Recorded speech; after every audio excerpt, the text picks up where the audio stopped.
6,00,000 புருஷர்கள் புறப்பட்டார்கள். சென்றடைந்தது எவ்வளவு பேர் தான்? 2 பேர். 6,00,000-ல் 2 பேர். யோசித்து பாருங்கள். அப்படியானால் தேவனுக்கு பெரிய கூட்டம் அல்ல. யார் யார் உண்மையாய் ஆண்டவரை ஆராதிக்கிறார்களோ, உண்மையாய் ஆண்டவரை ஏற்றுக்கொண்டிருக்கிறார்களோ, யார் யார் ஆண்டவருக்கு உண்மையாயிருக்கிறார்களோ அவர்கள் மட்டுமே அந்த கானான் தேசத்திலே பிரவேசிக்க முடிந்தது. மற்றவர்கள் ஏன் பிரவேசிக்க முடியவில்லை என்பதையும் நான் உங்களுக்கு சொன்னேன். ஏன் மற்றவர்கள் பிரவேசிக்க முடியவில்லை என்பதையும் கூட நான் உங்களுக்கு சொன்னேன். அல்லேலூயா. அப்படியானால் நாம் வாழுகிற நாமக்கும் கர்த்தர் ஒரு பரம கானானை வாக்கு பண்ணி இருக்கிறார். அல்லேலூயா. அது என்ன?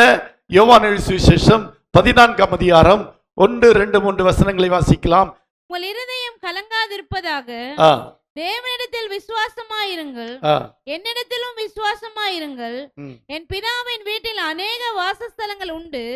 அப்படி இல்லாதிருந்தால் நான் உங்களுக்கு சொல்லி இருப்பேன். ஒரு ஸ்தலத்தை உங்களுக்காக ஆயத்தம் பண்ண போகிறேன். நான் போய் உங்களுக்காக ஸ்தலத்தை ஆயத்தம் பண்ணின பின்பு நான் இருக்கிற இடத்திலே நீங்களும் இருக்கும்படி நான் மறுபடியும் வந்து உங்களை என்னிடத்தில் சேர்த்துக் கொள்வேன். அல்லேலூயா. இஸ்ரவேல் ஜனங்களை கர்த்தர் கானான் தேசத்திலே கொண்டு போய் சேர்த்தார். அப்படின்னா 2 பேர் தான் போறாங்களா? அப்படின்னா இல்ல. அந்த 6,00,000 புருஷர்ல 2 பேர், மீதியானவரெல்லாம் அவருடைய 20 வயதுக்குட்பட்ட குழந்தைகள், வாலிபர்கள், குழந்தைகள். இவர்கள் எல்லாம் அந்த கானான் தேசத்தை சென்றடைந்தார்கள். கானான் தேசத்தை யோசுவா அவளுக்கு பங்கிட்டு கொடுத்தார். அந்த கானான் தேசத்திலே பாலும் தேனும் ஓடுகிற கானான் தேசத்திலே அவர்கள் சுகமாய் வாழ்ந்தார்கள். அல்லேலூயா. நாள்பட நாட்கள் கடந்து போக போக தேவனுடைய வார்த்தைக்கு விரோதமாக அவர்கள் செயல்பட்டபடியினாலே தேவன் சொன்ன வாக்குத்தத்தங்களை அவர்கள் இழந்து போனார்கள். அந்த கானான் தேசத்திலே வாழ்ந்தவர்கள் தேவனை தவிர, ஜீவனுள்ள தேவனை தவிர பிற தெய்வங்களை வழிபடவும் அவர்களுடைய வழிகளை பின்பற்றவும் செய்தார்கள். அல்லேலூயா. இஸ்ரவேல் ஜனங்களுக்கு தேவன் பாலும் தேனும் ஓடுகிற தேசத்தையும் உலக பிரகாரமான ஆசீர்வாதங்களையும் அவர்களுக்கு வாக்கு பண்ணினார். அந்த வாக்கு பண்ணின தேசத்திலே அவர்கள் வாழ்ந்தார்கள். ஆனாலும் அவர்கள் அந்த தேசத்தின் நன்மை இழந்தார்கள். ஏனென்றால் தேவனுடைய வார்த்தையை அவர்கள் கைவிட்டு விட்டார்கள். இதை பார்த்த தேவன் ஒரு புதிய திட்டத்தை கொண்டு வந்தார். அதுதான் புதிய ஏற்பாடு. சொல்லுமா? ஒருவேளை கானான் தேசத்திலே இஸ்ரவேல் ஜனங்களாகிய அந்த 20 வயதுக்குட்பட்டவர்களும் இன்னும் அந்த 2 பேரும் இன்னவருடைய சந்ததிகளும் எல்லாம் கர்த்தருடைய வார்த்தையை தொடர்ந்து பின்பற்றி கர்த்தர் சொன்ன பிரகாரமாக வாழ்ந்திருந்தால் இன்னொரு புதிய திட்டம், இன்னொரு புதிய ஏற்பாடு தேவையில்லை. ஆனால் அவர்கள் அங்கேயும் பாவம் செய்து தேவ மகிமை இழந்து தேவனுடைய வல்லமை இழந்து இன்னும் பாவத்துக்கு நேராக போறபடியினாலே தேவன் உலக பிரகாரமான ஆசீர்வாதங்களை கொடுத்து அவர்களை ஆசீர்வதிப்பதை விட்டுவிட்டார். அல்லேலூயா. அப்படி ஒரு நிகழ்வு ஏற்பட்டுவிடக் கூடாது என்பதற்காகத்தான் தேவன் புதிய ஏற்பாட்டு ஜனங்களுக்கு ஒரு பரலோக ராஜ்யத்தை வாக்கு பண்ணினார். அது ஆவிக்குரிய ஆசீர்வாதங்கள் மட்டும் உள்ளதுதான் அந்த பரலோக ராஜ்யம். அங்கே உலக பிரகாரமான எந்த ஆசீர்வாதங்கள் அங்கே இல்லை. அல்லேலூயா. ஏனென்றால் நான் உங்களுக்கு ஒரு ஸ்தலத்தை ஆயத்தம் பண்ண போகிறேன். அந்த ஸ்தலத்திலே ஆயத்தம் பண்ணின பின்பு நான் இருக்கிற இடத்திலே நீங்களும் இருக்கும்படி நான் மறுபடியும் வந்து உங்களை என்னிடத்திலே சேர்த்துக் கொள்வேன் என்று சொன்னார். அல்லேலூயா. அப்படியானா புதிய ஏற்பாட்டு ஜனங்களுக்கு பாலும் தேனும் ஓடுகிற கானான் தேசம் அல்ல, புதிய ஏற்பாட்டு ஜனங்களுக்கு தேவனோடு கூட இருக்கும் ஒரு சிலாக்கியத்தை வாக்கு பண்ணி இருக்கிறார். நமக்காக ஒரு ஸ்தலத்தை வாக்கு பண்ணி இருக்கிறார். அந்த ஸ்தலத்திலே தேவன் இருக்கிறார். ஆனால் இஸ்ரவேல் ஜனங்களுக்கு கொடுக்கப்பட்ட பாலும் தேனும் ஓடுகிற அந்த தேசத்திலே தேவன் அவர்களோடு கூட இருக்கவில்லை. அவர்கள் தேவனை விட்டு விட்டார்கள். ஆகவே மீண்டும் அப்படி ஒரு தவறு நேரிட்டு விடக்கூடாது என்பதற்காக இப்பொழுது ஆண்டவர் நமக்கு வாக்கு பண்ணி இருக்கிறதெல்லாம் பரலோக ராஜ்யம். அல்லேலூயா. அதனால்தான் இயேசு இந்த உலகத்தில் வருவதற்குண்டாக யோவான் வந்து பரலோக ராஜ்யம் சமீபித்திருக்கிறது என்று பிரசங்கம் பண்ணினார். அல்லேலூயா. அதை நான் முகவுரையாக முந்தின வாரத்திலே சொன்னேன். யோவான் வந்து பரலோக ராஜ்யம் சமீபித்திருக்கிறது என்று மத்தேயு 3ஆம் அதிகாரம் 2ஆம் வசனத்திலேயும் மார்க் 1:15 அவர் சொன்னார். அதற்கு பின்பு இயேசு வந்தும் பரலோகராஜ்யம் சமீபித்திருக்கிறது என்று, மனம் திரும்புங்கள், பரலோகராஜ்யம் சமீபித்திருக்கிறது என்று பிரசங்கம் பண்ணினார். தம்முடைய சீஷரிடத்திலே அவர் சொன்னது, பரலோகராஜ்யம் சமீபித்திருக்கிறது என்று பிரசங்கம் பண்ணுங்கள் என்று சொன்னார். இப்படி பரலோகராஜ்யத்தை குறித்து ஏராளமான உண்மைகளை சொன்னார், ஏராளமான காரியங்களை சொன்னார். பரலோக ராஜ்யத்தை தேடுங்கள் என்று சொன்னார்.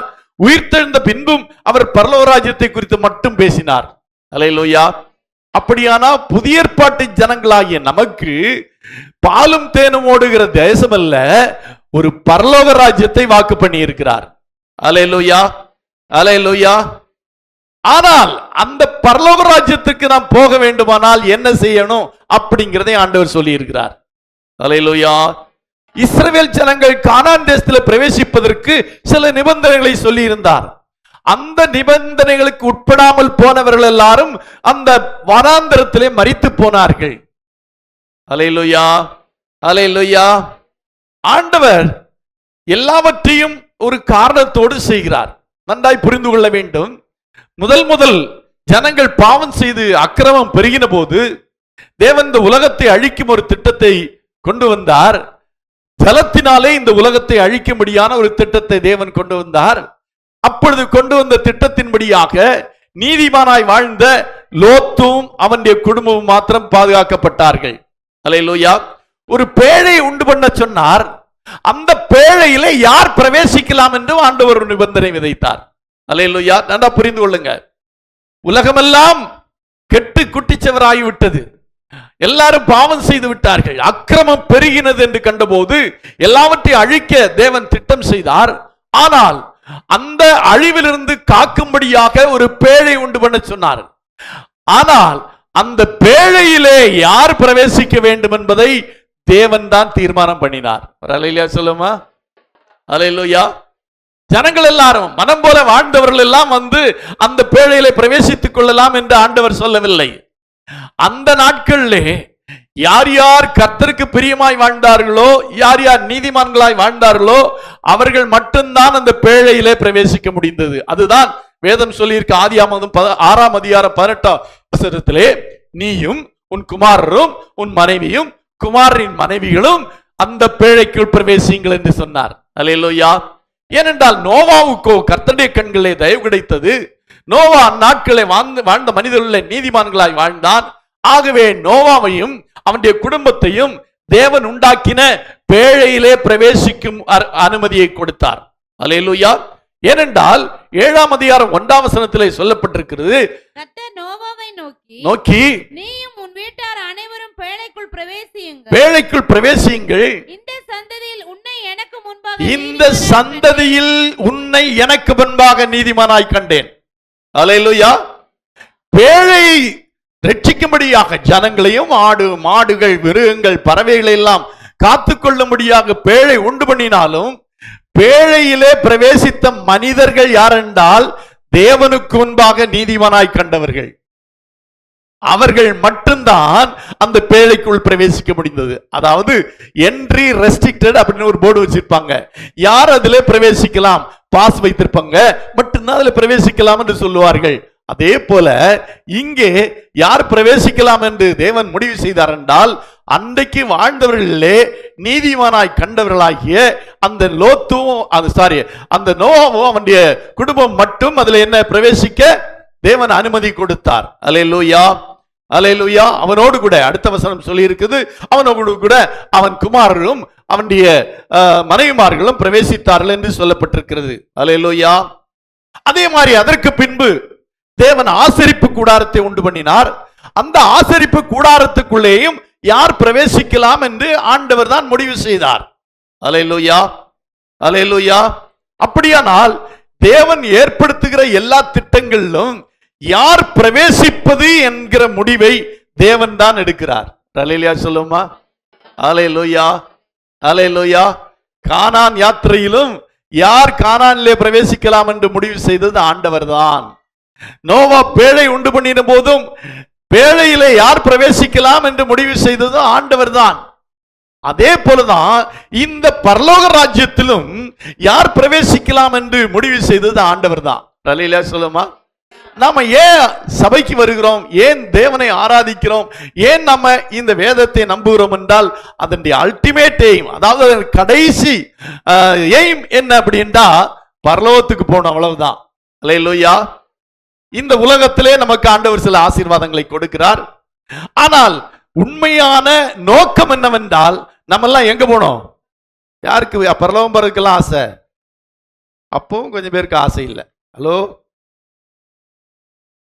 இங்கே இருந்தா போதும் பாஸ்டர், நல்லா தான் இருக்குது, நல்ல குடும்பம், நல்லா எல்லாம் நல்லா போயிட்டு இருக்குது, எங்களை ஏன் பரலோகத்துக்கு கொண்டு போக பாக்குறீங்க அப்படின்னு நினைக்கிறீங்க. இந்த உலகம் அழிவுக்காய் வைக்கப்பட்டிருக்கிறது. எப்படி நோவாவின் நாட்களிலே அழிவு ஏற்பட்டதோ வேதம் சொல்லி இருக்கிறது, இந்த உலகமும் அழிவுக்கு நேராக வைக்கப்பட்டிருக்கிறது. இந்த உலகம் யாவும் அக்கினியினால் அழிக்கப்படும். அப்போ யார் யார் இந்த இதிலிருந்து காக்கப்படுகிறார்களோ, யார் யார் தேவனோடு கூட எடுத்துக்கொள்ளப்படுகிறார்களோ அவர்கள் மட்டும்தான் அந்த பரலோக ராஜ்யத்துக்கு போவார்கள். அல்லேலூயா. இப்படியே காலாகாலமா இந்த உலகத்திலே வாழ்ந்து கொள்ளலாம்னா ஓகே. ஆனா இந்த உலகம் எதற்கு வைக்கப்பட்டிருக்கிறது? அக்கினிக்கு இரையாக வைக்கப்பட்டிருக்கிறது. ஒரு நாளிலே இந்த வானமும் பூமியும் எல்லாம் வெந்து ஒழியும் என்று இந்த வேதம் சொல்லி இருக்கிறது. அப்ப நீங்க எங்க போவீங்க? ஐயோ பரலோகத்துக்கு போயிருக்கலாமேங்கிற எண்ணம் அப்ப வரும். அதனாலதான் இப்போ சொல்றோம், இப்பவே நமக்கு பரலோகத்தை குறித்த எண்ணம் வர வேண்டும். அல்லேலூயா. இந்த உலகத்துல நான் கஷ்டப்பட்டாலும் சரி, வறுமையில் இருந்தாலும் சரி, ஏழ்மையில் இருந்தாலும் சரி, எந்த பிரச்சனை வந்தாலும் சரி, நாம் பரலோகத்துக்கு ஆண்டவர் எனக்காக உண்டு பண்ணி வைத்திருக்கிற அந்த பரலோக ராஜ்யத்தில் பிரவேசிக்கணும். அல்லேலூயா, அல்லேலூயா. அதுதான் நம்முடைய நோக்கம். அல்லேலூயா. ஏங்க சர்ச்சுக்கு போறீங்கன்னா எல்லாரும் என்ன சொன்னா மோட்சத்துக்கு போகணும். எதுக்கு? பரலோக ராஜ்யத்துக்கு ஒரு பேரு மோட்சம் என்று அர்த்தம். அப்படி சொன்னாதான் உங்களுக்கு புரியும். பரலோக ராஜ்யம் தெரியாது. எதுக்குங்க சர்ச்சுக்கு போறீங்கன்னா நமக்கெல்லாம் பதில் சொல்ல தெரியாது. அன்னைக்கு ஒரு பாஸ்டர் வந்து கேட்டார்ல, ஆமேன் என்றால் என்ன அர்த்தம் அப்படின்னு கேட்டாரு. இங்க நிறைய பேர் முழிச்சிட்டு இருந்தாங்க. அல்லேலூயான்னா என்னன்னு கேட்டாரு. கொஞ்சம் பேர் முழிச்சிட்டு இருந்தாங்க. எனக்கு அப்படியே என்ன ஆயிடுச்சு, அடாடாடா எவ்வளவு வளர்ந்துருக்காங்க பாருங்க, எவ்வளவு நேரம் பைபிள் ஸ்டடியில் வந்து உட்கார்ந்து ஆமேனுக்கும் அல்லேலியாவுக்கும் எல்லாம் அர்த்தத்தை கண்டுபிடிச்சிருக்காங்க பாருங்கன்னு சொல்லி. அல்லேலூயா. நம்ம இன்னும் ஒன்னும் கத்துக்கலங்க. ஆவிக்குரிய காரியங்களை இன்னும் கத்துக்கவே இல்லை. எப்படி பரலோகராஜ்யம் போறோம்னு தெரியல. ஆனா ஒன்றை புரிந்து கொள்ளுங்கள், நாம் ஆலயத்துக்கு வருவது, உங்ககிட்ட யாராவது ஏன்பா சர்ச்சுக்கு போறேன் அப்படி கேட்டா, நான் எங்க போனோம்? பரலோகராஜ்யத்துக்கு போனோம். அதுக்கு பேரு மோட்சம், முக்தி. அத தமிழ்ல சொல்லணும்னா மோட்சம்னு சொல்லுவாங்க, முக்தின்னு சொல்லுவாங்க. நான் முக்தி அடையணும், நான் மோட்சத்துக்கு போகணும், அதுக்காக சர்ச்சுக்கு போறேன்னு சொல்லணும். அல்லேலூயா. சர்ச்சில் போய் ஆடி பாடுறதுக்கு, சர்ச்சில் கரத்தை தட்டி பாடுறதுக்கு, அல்லது ஏதோ சில நன்மைகளை பெற்றுக் கொள்வதற்காக சர்ச்சுக்கு போறேன்னு யாருமே சொல்லவும் கூடாது, நினைக்கவும் கூடாது. எதுக்காக சர்ச்சுக்கு வர்றோம்னா பரலோக ராஜ்யத்துக்கு போறதுக்கு. எனக்காக அவர் ஒரு இடத்தை ஆயத்தம் பண்ண போயிருக்கிறாரு. அவர் வந்து என்னையும் சேர்த்து கொள்வாரு. அதுக்காக நான் ஆயத்தப்படுறதுக்காக, அந்த பரலோக ராஜ்யத்துக்கு போறதுக்காக ஆயத்தப்படுறதுக்காக நான் எங்க வர்றேன்? சர்ச்சுக்கு வர்றேன். அல்லேலூயா, அல்லேலூயா. நிறைய பேர் உங்ககிட்ட கேட்டுப்பாங்களா, எதுக்கு சர்ச்சுக்கு போறீங்க அப்படின்னு? என்ன சொல்லணும்? பரலோக ராஜ்யம் போகணும். பரலோக ராஜ்யம்னா என்ன? மோட்சம். மோட்சம் என்ன? முக்தி. அந்த முக்தி அடையணும்னா இந்த சர்ச்சு தாங்க ஒரே வழி. இங்க தாங்க அந்த முக்திக்கு போற வழியை காட்டுறாங்க, அந்த மோட்சத்துக்கு போற வழியை காட்டுறாங்க. அதுக்கு தான் நாங்க பரலோக ராஜ்யம் சொல்றோம். அந்த பரலோக ராஜ்யத்துக்கு போறதுக்கு தாங்க நாங்க எங்க போறோம்? சர்ச்சுக்கு போறோம். அல்லேலூயா. இப்படி பதில் சொல்லி இருக்க மாட்டீங்க. பதில் சொல்லாட்டாலும் எதுக்கு நீங்க சர்ச்சுக்கு வர்றீங்க அப்படின்னா, வாரம் வாரம் வர்றீங்க, வந்து உட்கார்றீங்க, பாடுறீங்க, எல்லாம் வசனத்தை எல்லாம் கேட்கறீங்க. எதுக்கு அப்படின்னா எங்க போகணும்? அவர் எனக்காக ஆயத்தம் பண்ணின அந்த இடத்துக்கு போகணும். அல்லேலூயா, அல்லேலூயா. அதுதான் நோக்கமே தவிர வேற எந்த நோக்கமும் இல்லை. அதுக்கு ஆயத்தப்படுவதற்கு தான் எந்த மனுஷனையும் தேறினவனாய் நிறுத்தும்படிக்கு இந்த சபை கொடுக்கப்பட்டிருக்கிறது. அல்லேலூயா. என்ன தேர்தல்னா பரலோக ராஜ்யத்துக்கு போறதுக்கு நம்ம எல்லாம் ரெடி ஆகிறதுக்கு தான் இந்த ஆலயம், இந்த ஆராதனை எல்லாமே அதுக்கு தான். அல்லேலூயா. சரி, இந்த பரலோக ராஜ்யத்தில் யார் பிரவேசிக்கலாம் அப்படிங்கிறத இன்னைக்கு நம்ம பார்க்க போகிறோம். அல்லேலூயா. ரொம்ப சுருக்கமா தான் பார்க்க போறோம். ஏன்னா நான் சொன்னேனே, பேழைக்குள்ள பிரவேசிக்கிறது யாரு? உன்னை நீதிமானாய் கண்டதினாலே பேழைக்குள் பிரவேசிக்க பண்ணினார். கானான் தேசத்துல பிரவேசிப்பது யார் என்று கர்த்தர் கண்டார். யோசுவாவும் காலேபும் தவிர வேறு, உத்தமமா என்னை பின்பற்றின யோசுவாவும் காலேபும் தவிர வேற யாரும் பிரவேசிக்க மாட்டாள்னு சொன்னாரு. அதே மாதிரி 2 பேர் தான் பிரவேசித்தாங்க. அதே மாதிரி இந்த பரலோக ராஜ்யத்தில் யார் பிரவேசிப்பார்கள் என்று ஆண்டவர் நமக்கு சொல்லி இருக்கிறார். அந்த குவாலிபிகேஷன் இருந்தா மட்டும்தான் நம்ம பரலோக ராஜ்யத்துக்கு போக முடியும். அல்லேலூயா. சர்ச்சுக்கு வர்றதுனால போக முடியாது. நல்லா புரிஞ்சுக்குங்க. ஒரு பையன் ஸ்கூலுக்கு போறதுனால அவன் என்ன செய்ய முடியாது? பாஸ் பண்ண முடியாது. ஸ்கூல்ல போய் படிக்கணும். அல்லேலூயா. ஸ்கூல்ல போய் பேருக்கு அட்டெண்டன்ஸ் கொடுத்துட்டு வந்தா பாஸ் பண்ண மாட்டான். அந்த ஸ்கூல்ல சொல்லி கொடுக்கறத படிச்சாதான் அவன் பாஸ் பண்ணுவான். பாஸ் பண்ணாதான் அவனுக்கு நல்ல எதிர்காலம் இருக்குது. அல்லேலூயா. அல்லேலூயா. அதே போல சர்ச்சுக்கு வந்தா மட்டும் பரலோக ராஜ்யத்துக்கு போக முடியாது. சர்ச்சிலே கற்றுக் கொடுக்கிற காரியங்களை கற்றுக்கொண்டு அதை நம்முடைய வாழ்க்கையில அனுபவமாக்கினால் மட்டும்தான் எங்க போக முடியும்? பரலோக ராஜ்யத்துக்கு போக முடியும். அல்லேலூயா.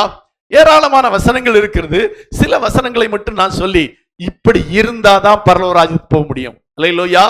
எப்படி உத்தமமாய் பின்பற்றின காலேபும் யோசுவாவும் கானான் தேசத்துக்குள்ளே பிரவேசித்தார்களோ, அதே போல எப்படி அன்றைக்கு வாழ்ந்திருந்த மக்கள் மத்தியிலே நீதிமானாய் வாழ்ந்த நோவாவுடைய குடும்பமும் பேழைக்குள்ள பிரவேசித்ததோ, அதே போல இந்த வசனத்தை பின்பற்றுவர்கள் மட்டும்தான் எங்க போக முடியும்? ஆமா, சர்ச்சுக்கு வந்ததுனால போகவே முடியாது. அல்லேலூயா. 52 வாரமும் தவறாமல் வந்தாலும் போக முடியாது. இந்த குவாலிபிகேஷன், இந்த வசனம் சொல்லுகிற அந்த தகுதி நமக்கு இருந்தால் மட்டும்தான் எங்க போக முடியும்? பரலோக ராஜ்யத்துக்கு போக முடியும். அல்லேலூயா. ஆண்டவர் அதை பற்றி சில காரியங்களை சொன்னார். மத்தேயு சுவிசேஷம் 5ஆம் அதிகாரம் 3ஆம் வசனத்தில் இயேசு சொன்னார். மத்தேயு 5ஆம் அதிகாரம் 3ஆம் வசனம், ஆவியில் எளிமையுள்ளவர்கள் பாக்கியவான்கள், ஆவியில் எளிமை உள்ளவர்கள் பாக்கியவான்கள், பரலோக ராஜ்யம் அவர்களுடையது. பரலோக ராஜ்யம் அவளுடையது. அல்லேலூயா. ஆவியில் எளிமை, அதை நான் அன்னைக்கு சொன்னது, தாழ்மை. ஒரு மனிதனுக்கு பரலோக ராஜ்யத்தில் பிரவேசிக்க வேண்டுமானால் அவனுக்கு இருக்க வேண்டியது தாழ்மை. அல்லேலூயா. அதை பத்தி 2-3 வாரங்களுக்கு முன்னாடி நான் பேசினது ஞாபகம் இருக்கு. அதான் பைபிள் ஸ்டடியிலான்னு தெரியல. தாழ்மை உள்ளவர்கள் தான் முதல்ல பரலோக ராஜ்யத்தில் பிரவேசிக்க முடியும். தாழ்மை உள்ளவர்களை தான் கர்த்தர் உயர்த்துகிறார். தாழ்மை உள்ளவர்களுக்கு தான் கிருபை அளிக்கிறார். அல்லேலூயா. ஆவியில் எளிமை என்றால் நமக்கு சொன்னா புரியாது. என்னங்க ஆவியில எளிமை? ஆவியில எளிமைன்னா தாழ்மை. ஒரு மனிதன் தாழ்மையுடையவனா இருந்தால் மட்டும்தான் அவன் பரலோக ராஜ்யத்தில் பிரவேசிக்க முடியும். இப்ப நம்ம கொஞ்சம் சோதித்து பார்க்கணும், நமக்கு தாழ்மை இருக்கிறதா? அல்லேலூயா. தாழ்மை என்றால் தாழ்வு மனப்பான்மை அல்ல, தாழ்மை. அல்லேலூயா. எவ்வளவு உயர்ந்தவர்களாயிருந்தாலும் தன்னை பற்றி மேன்மையாக நினைக்காமல் தன்னை பற்றி குறைவாக நினைத்து எல்லாரிடமும் தாழ்மையாக நடந்து கொள்ளுகிற பழக்கம் நமக்கு மிக மிக அவசியமாயிருக்கிறது. அல்லேலூயா. அல்லேலூயா. அதே 5ஆம் அதிகாரம் 10ஆம் வசனத்திலே சொல்லப்பட்டிருக்கிறது, நீதி நிமித்தம் துன்பப்படுகிறவர்கள் பாக்கியவான்கள், பரலோக ராஜ்யம் அவர்களுடையது. நீதி நிமித்தம் துன்பப்படு. நீதி என்றால் என்ன?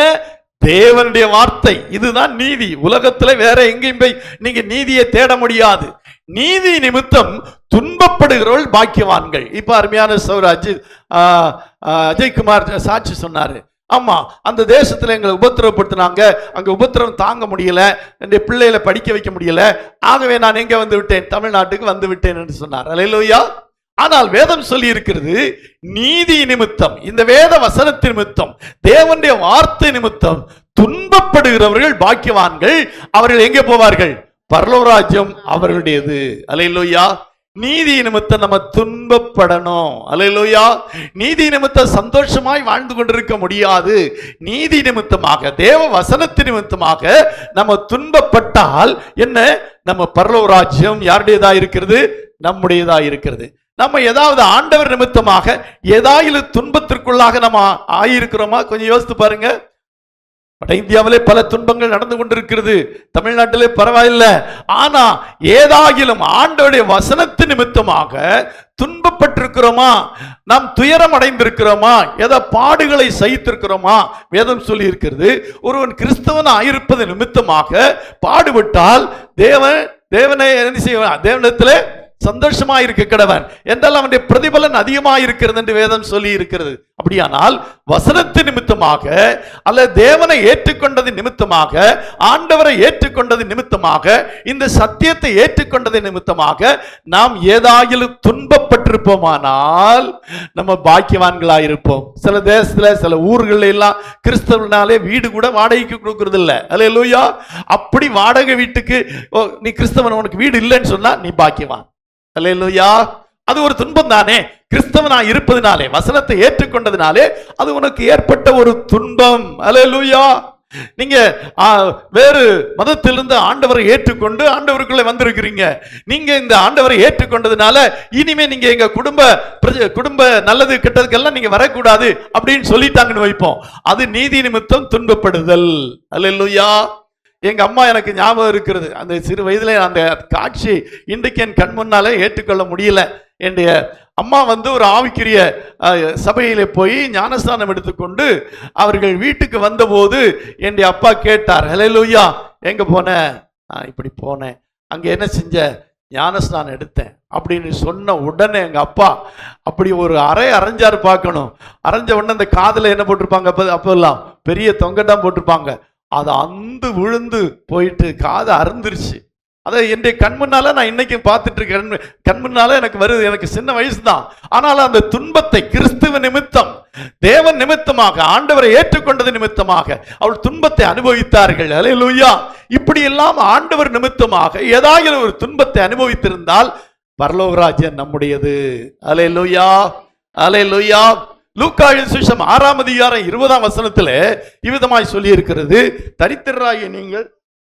அப்பொழுது அவர் தம்முடைய சீஷர்களை நோக்கி பார்த்து தரித்திரராகிய நீங்கள் பாக்கியவான்கள், தரித்திரராகிய நீங்கள் பாக்கியவான்கள், தேவனுடைய ராஜ்யம் உங்களுடையது என்று சொன்னார். அல்லேலூயா. அப்படின்னா என்ன அர்த்தம் தெரியுமா? பணக்காரரா இல்லாமல் இருப்பதினாலே பரலோக ராஜ்யம் நம்முடையது. நம்ம எல்லாம் பணக்காரர் ஆகணும் தான் நினைக்கிறோம்.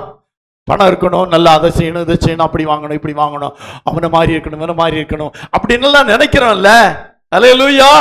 அப்படி நினைச்சா பரலோக ராஜ்யம் நம்முடையதல்ல. இங்க சொல்லப்பட்டிருக்கு தரித்திரராகிய நீங்கள் பாக்கியவான்கள். அப்படின்னா ஏழைகளாகிய அல்ல பணக்காரர் அல்லாதபடி ஆண்டவரை ஏற்றுக்கொண்டு ஆண்டவருக்காய் வாழுகிற ஏழை ஜனங்கள் பாக்கியவான்கள். பரலோக ராஜ்யம் அவருடையது. அல்லேலூயா. அல்லேலூயா. அப்படியானா ஏழையா இருக்கிறது நம்ம பரலோக ராஜ்யத்துக்கு போறதுக்கு ஒரு தகுதி என்று சொல்லப்பட்டிருக்கிறது. அதனாலதான் சொல்லப்பட்டிருக்கிறது ஐஸ்வர்யனாக விரும்பாதே என்று சொல்லப்பட்டிருக்கிறது. ஏனென்றால் ஐஸ்வர்யவான் என்ன செய்ய முடியாது? பரலோக ராஜ்யத்திலே பிரவேசிக்க முடியாது. இந்த தகுதி நிறைய பேருக்கு இருக்கும். நமக்கு என்ன இல்ல? பணம் இல்லை. நம்ம ஏழைகளா இருக்கிறோம், தரித்திரரா இருக்கிறோம். இந்த தரித்திர என்ற வார்த்தை ஒண்ணுமே இல்லாதவன் அர்த்தம் அல்ல. ஏழைகள் எளியவர்களா இருப்பது நல்லது. பரலோக ராஜ்யம் அவருடையது. அல்லேலூயா. அப்ப சொல்ல, ஆண்டவரே நான் பணக்காரன் லிஸ்ட்ல வரவே கூடாது, நான் ஏழைங்கிற லிஸ்ட்ல வரணும். ஏண்டா எனக்கு என்ன உண்டு? பரலோக ராஜ்யம் உண்டு. அல்லேலூயா. அல்லேலூயா. என்றால் ஐஸ்வர்யவான் பரலோக ராஜ்யத்திலே பிரவேசிப்பது ஊசியின் காதிலே ஒட்டகம் நுழைவதை போன்றதுன்னு சொல்லி இருக்கிறாரு. அப்ப ஊசியின் காதிலே ஒட்டகம் நுழையுமா? நுழையாது. அப்படியானா ஐஸ்வர்யவான் பிரவேசிக்கவே மாட்டான்னு அர்த்தம். சிலவங்க சொல்லுவாங்க, அது எப்படி? அன்னைக்கு ஆபிரகாம் இருந்தாரு, தாவீது இருந்தார். அது அந்த காலங்க. இந்த காலத்துல பரலோக ராஜ்யத்தில் பிரவேசிப்பதற்கு ஆண்டவர் வைத்திருக்கிற நிபந்தனை என்னவென்றால், தரித்திரராகிய நீங்கள் பாக்கியவான்கள், தேவனுடைய ராஜ்யம் உங்களுடையது. அல்லேலூயா. அல்லேலூயா. அப்போ ஏழ்மையா இருக்கிறதை கர்த்தர் நமக்கு கொடுத்த பாக்கியமாக நினைக்கணும். பணக்காரனா இருப்பது பாக்கியம் அல்ல. நாம் ஏழ்மையா இருக்கிறது பரலோக ராஜ்யம் செல்வதற்கு நமக்கு ஒரு தகுதியை கொடுக்கிறது. அதனாலதான் தேவனுடைய வார்த்தை நமக்கு சொல்லி இருக்கிறது, நீ ஐஸ்வர்யனாக விரும்பாதே என்று சொல்லி இருக்கிறார். அல்லேலூயா. அடுத்தபடியாக மத்தேயு சுவிசேஷம் 5ஆம் அதிகாரம் 8ஆம் வசனத்திலே சொல்லப்பட்டிருக்கிறது. மத்தேயு 5:8 இருதயத்தில் சுத்தம் உள்ளவர்கள் பாக்கியவான்கள், அவர்கள் தேவனை. இருதயத்திலே சுத்தம் உள்ளவர்கள். அல்லேலூயா. உடல் சுத்தம் இருக்குதோ, உடை சுத்தம் இருக்குதோ, அதுவல்ல பிரச்சனை. என்ன செய்யணும்? இருதயத்திலே சுத்தம் உள்ளவர்கள் பாக்கியவான்கள். அல்லேலூயா. அல்லேலூயா. யார் யார் இருதயத்திலே சுத்தம் உள்ளவர்களா இருக்கிறார்களோ அவர்கள் பாக்கியவான்கள். ஏனென்றால் அவர்கள் பரலோக ராஜ்யத்திலே தேவனை தரிசிப்பார்கள். தேவனை தரிசிப்பார்கள்னா எங்கதான் தரிசிக்க முடியும்? பரலோகத்துல தான் தரிசிக்க முடியும். இந்த உலகத்துல தேவனை தரிசிக்க முடியாது, பரலோகத்துல தான் தேவனை தரிசிக்க முடியும். அப்படியானா இருதயத்திலே சுத்தம் இருந்தால் நாம் பாக்கியவான்கள். ஏனென்றால் நாம் யாரை தரிசிப்போம்? அல்லேலூயா, அல்லேலூயா. 1 சாமுவேல் 16ஆம் அதிகாரம் 7ஆம் வசனத்திலே சொல்லப்பட்டிருக்கிறது, மனிதன் பார்க்கிறபடி தேவன் பார்க்கிறதில்லை. அல்லேலூயா. மனுஷன் பார்க்கிறபடி நான் பாரேன், மனுஷன் முகத்தை பார்ப்பான், கர்த்தரோ எதை பார்க்கிறார்? இருதயத்தை பார்க்கிறார். அல்லேலூயா. நம்ம இருதயத்தை பார்த்த ஆண்டவர் சொல்லணும், ஓகே சுத்தமா இருக்கிறேன்னு சொல்லணும். அல்லேலூயா. வெளிப்படையாக சொல்ல போனா இப்படி எடுத்துக்கலாமே, உலக மனுஷன் சொல்ற மாதிரி இல்ல ஆண்டவர் நம்மை பார்க்கிறது. மோசை பற்றி பார்க்கிறோம். மோசே ஒரு எகிப்தியனை கொண்டு புதைத்தான், மணல்ல புதைத்தான். ரொம்ப கோபம் வந்துச்சு அவனுக்கு. எபிரேயனும் எகிப்தியனும் சண்டை போடுறதை பார்த்து அவனுக்கு கோபம் வந்து அந்த எகிப்தியனை பிடித்து கொண்டு எங்க போட்டான்? மணலுக்குள்ள புதைச்சிட்டான். அவ்வளவு கோபக்கார அந்த மோசையை பார்த்து ஆண்டவர் என்ன சொல்றார் தெரியுமா? பூமியிலெங்கு சாந்த குணம் உள்ளவன். அப்படின்னா மனுஷன் பார்க்கிற பிரகாரமாய் ஆண்டவர் பார்க்கிறதே இல்ல. நமக்கு வெளிப்படையாய் அவன் செஞ்ச காரியம், அதாவது மோசே எகிப்தியனை கொண்டான், கோபத்துல கொண்டான், கொலைகாரன் அப்படின்னு தான் நமக்கு தெரியும். ஆனா ஆண்டவர் பார்க்கிறார் எதனாலே அந்த கோபம் வந்துச்சு, அவன் என்ன செய்தான். அப்போ ஆண்டவர் மனுஷன் பார்க்கிறபடி பார்க்கிறதல்ல, அவன் முகத்தை பார்க்கிறான். ஆனால் தேவனோ எதை பார்க்கிறார்? இருதயத்தை பார்க்கிறார். அல்லேலூயா. எல்லா இடத்துல அப்படிதான். நீங்க புதிய ஏற்பாட்டில் பேதுருவை எடுத்து பாருங்கள். பேதுரு ஒரு ஸ்திரீக்கு முன்பாக தேவனை மறுதலித்தவன், இயேசுவை மறுதலித்தவன், நான் அறியேன் என்று சொன்னவன். அந்த பேதுருவை பார்த்து தான் ஆண்டவர் சொன்னார், பேதுருவே நீ பாறையா இருக்கிறாய் என்றார், நீ உறுதியுள்ளவன் என்று சொன்னார், உன்மேல் என் சபையை கட்டுவேன் என்று சொன்னார். அல்லேலூயா. நம்ம பார்வையிலே ஐயோ பேதுரு ஒரு ஸ்திரீக்கு முன்னால ஆண்டவரை மறுதலிச்சவன் தானே அப்படின்னு நம்ம கண் பாக்குது. ஆனா ஆண்டவர் சொல்றாரு இல்ல, அவன் ரொம்ப உறுதியானவன், அவன் மேல என் சபையை கட்டுவேன்னு சொல்றாரு. அல்லேலூயா. யோசித்து பாருங்களேன். இப்போ ஆண்டவர் நாம பார்க்கிற விதமாய் பார்க்கிறதே அல்ல. அல்லேலூயா, அல்லேலூயா. யாக்கோபை பார்க்கிறோம். யாக்கோபு தன்னுடைய சகோதரனாகிய ஏசாவை ஏமாற்றினான், தன்னுடைய தகப்பனையே ஏமாற்றினான். அவன் எத்தன் ஏமாற்றுக்காரன் தான் நமக்கு தெரியும். ஆனா ஆண்டவர் அவனை பார்த்தார். அல்லேலூயா. அவனை இஸ்ரவேலாக மாற்றினார். அல்லேலூயா. இஸ்ரவேல் என்றால் ஆசீர்வதிக்கப்பட்ட தேவ ஜனம் என்று அர்த்தம். அல்லேலூயா. ஆசீர்வதிக்கப்பட்டவனாக ஆண்டவர் பார்த்தார். மனிதன் பார்க்கும்போது அவன் சகோதரனை ஏமாற்றினவன், தகப்பனை ஏமாற்றினவன் தான் முகத்தை பார்க்கிறவர்கள் சொல்லுகிறார்கள். ஆனால் ஆண்டவர் பார்த்தார், அவனையும் தமக்கு பிரியமானவனாக கண்டு அவனை ஆசீர்வதித்தார். அல்லேலூயா. தாவீதை பார்க்கிறோம். தாவீது ரொம்ப ரத்தம் சிந்தினவன், தாவீது பத்சேபாளுடன் உபச்சாரம் செய்தவன் என்றெல்லாம் நாம சொல்றோம். ஆனா ஆண்டவர் அவனை பார்த்து சொன்னாரு, என்னுடைய இருதயத்துக்கு ஏற்றவன்னாரு. அப்படின்னா நாம பார்க்கிறபடியா ஆண்டவர் பார்க்கிறாரு? இல்ல. மனுஷன் பார்க்கிற விதமாய் மனிதனை ஆண்டவர் பார்ப்பதில்லை, ஆண்டவர் வித்தியாசமாய் பார்க்கிறார். அல்லேலூயா. புதிய ஏற்பாட்டிலே பார்க்கும்போது சகை என்ற ஒரு மனிதனை பார்க்கிறோம். சகைவே இன்றைக்கு உன் வீட்டில் தங்க வேண்டும் என்று சொல்லி சகையை அழைத்து கொண்டு போகிறாரு. எல்லாரும் சொல்றாரு அவன் பாவியான மனுஷனோட தங்க போகிறாரு, பாவியான மனுஷனோட உட்கார்ந்து இருந்து சாப்பிடுறாரு என்றெல்லாம் சொன்னாரு. ஆனா உங்களுக்கு தெரியுமா, ஆண்டவர் சகையை பார்த்து என்ன சொன்னாங்க தெரியுமா? இவனும் ஆபிரகாமுடைய குமாரனாய் இருக்கிறான் என்னாரு. உலகத்தான் சொன்னதும் பாவின்னு தான் சொன்னாங்க. ஆண்டவர் சொல்றாரு ஆபிரகாமின் குமாரன் என்கிறாரு. அப்ப நாம பார்க்கிற விதமாய் ஆண்டவர் பார்க்கிறதே இல்லை. நமக்கு யாரை பார்த்தாலும் அவங்கள இருக்கிற 1000 குத்தம் தெரியும்.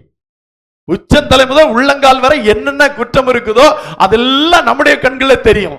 ஆனா ஆண்டவருடைய கண்களில் எது மட்டும் தெரியும் தெரியுமா? அவனுடைய உள்ளத்தில் இருக்கிற நல்ல குணங்கள் மட்டும்தான் தெரியும். உள்ளத்தில் இருக்கிற மோசமான குணங்கள் கூட தெரியாது, உள்ளத்தில் இருக்கிற நல்ல குணங்கள் மட்டும்தான் தெரியும். அதனால்தான் ஆண்டவர் சொன்னாரு, நான் மனிதன் பார்க்கிறபடி பார்க்கிறதே இல்லை. அல்லேலூயா.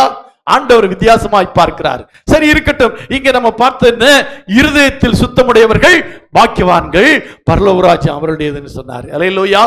மத்தேயு 5ஆம் அதிகாரம் 8ஆம் வசனத்திலே வாசித்தோம். அங்கே அவர்கள் இருதயத்திலே சுத்தமுடையவர்கள் பாக்கியவான்கள், அவர்கள் தேவனை தரிசிப்பார்கள் என்று பார்த்தோம். அல்லேலூயா, அல்லேலூயா. அடுத்தபடியாக நாம் பார்க்கிறோம் மத்தேயு சுவிசேஷம் 7ஆம் அதிகாரம் 21 முதல் 23 வரை வாசிக்கும் போது, மத்தேயு 7ஆம் அதிகாரம் 21ஆம் வசனம் முதல் வாசிக்கிறோம். பரலோகத்தில் இருக்கிற என் பிதாவின் சித்தத்தின்படி செய்கிறவனே, பரலோகத்தில் இருக்கிற என் பிதாவின் சித்தத்தின்படி செய்கிறவனே பரலோக ராஜ்யத்தில் பிரவேசிப்பானே அல்லாமல் என்னை நோக்கி கர்த்தாவே கர்த்தாவே என்று சொல்லுகிறவன் அதில் பிரவேசிப்பதில்லை. அல்லேலூயா. சர்ச்சில் வந்து கர்த்தாவே கர்த்தாவே கர்த்தாவே கர்த்தாவே கர்த்தாவே அப்படின்னு ஆடி பாடுகிறவள் அல்ல, கர்த்தாவே கர்த்தாவேன்னு சொல்றவங்க அல்ல. என்ன சொல்றாரு? என் பிதாவின் சித்தத்தின்படி செய்கிறவனே பரலோக ராஜ்யத்தில் பிரவேசிப்பான். அல்லேலூயா. அப்படின்னா கர்த்தாவே கர்த்தாவேன்னு யார் கூப்பிடுவாங்க? கிறிஸ்தவங்க கூப்பிடுவாங்க. ஆண்டவருடைய பிள்ளைகள் கூப்பிடுவாங்க. நிறைய பேர் கர்த்தாவே கர்த்தாவேன்னு கூப்பிடுவாங்க, ஆண்டவரே ஆண்டவரேன்னு கூப்பிடுவாங்க. இவங்க எல்லாம் எங்க போறது இல்ல? பரலோக ராஜ்யத்தில் பிரவேசிப்பதில்லை. ஆனா யார் தான் பிரவேசிப்பான்னா, பிதாவின் சித்தத்தின்படி செய்கிறவன், பிதாவின் விருப்பத்தின்படி. சித்தம் என்றால் விருப்பம், பிதாவின் நோக்கம், பிதாவின் வார்த்தை, பிதாவை சொல்லுகிறபடி செய்கிறவர்கள் மட்டும்தான் எங்க பிரவேசிப்பார்கள்? பரலோக ராஜ்யத்திலே. நமக்காக ஒரு பரலோகத்தை ஆண்டவர் ஆயத்தப்படுத்தி இருக்கிறது உண்மை உண்மை உண்மை. ஆனா அதுல யார் பிரவேசிப்பார்கள்? எப்படிப்பட்டவர்கள் அதில் பிரவேசிப்பார்கள்? எப்படி நடந்து கொண்டால் நாம் தேவனுடைய ராஜ்யத்தில் பிரவேசிக்க முடியும் என்று அவர் ஏராளமான காரியங்களை சொல்லி இருக்கிறார். அதை நம்ம ஃபாலோ பண்ணாதான், அதுக்கு நம்ம கீழ்ப்படிஞ்சாதான் அவர் நமக்காக ஆயத்தம் பண்ணி இருக்கிற அந்த பரலோக ராஜ்யத்தில் பிரவேசிக்க முடியும். அல்லேலூயா.